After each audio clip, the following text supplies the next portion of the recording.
Grand master open chess tourney 10,000ಕ್ಕೂ ಹೆಚ್ಚು chess ಆಟಗಾರರ ನೋಂದಣಿ. ಕೋರಮಂಗಲದ ಒಳಾಂಗಣ ಕ್ರೀಡಾಂಗಣದಲ್ಲಿ ನಿನ್ನೆ ನಡೆದ 2ನೇ ಆವೃತ್ತಿಯ ನಮ್ಮ Bengaluru international grand master open chess ಟೂರ್ನಿಯು ಉದ್ಘಾಟನಾ ಕಾರ್ಯಕ್ರಮದಲ್ಲಿ ಉಪಮುಖ್ಯಮಂತ್ರಿ ಡಿಕೆ ಶಿವಕುಮಾರ್ ಪಾಲ್ಗೊಂಡಿದ್ದರು.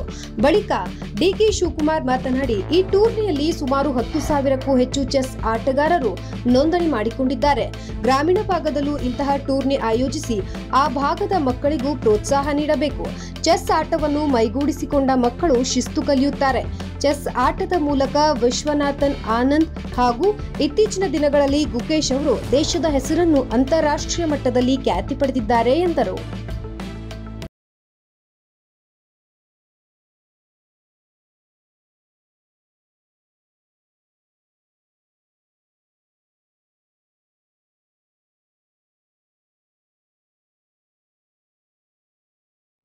Bringing all the participants all over the country and more than participants from all over the world, about 20 countries have participated.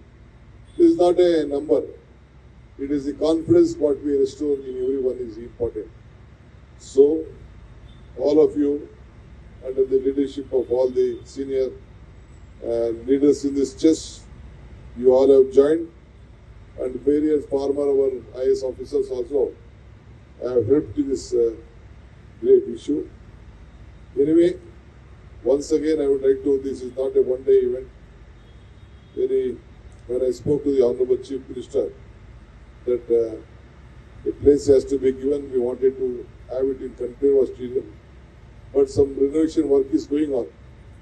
So I requested personally the Chief Minister, this has to be, we have to accommodate.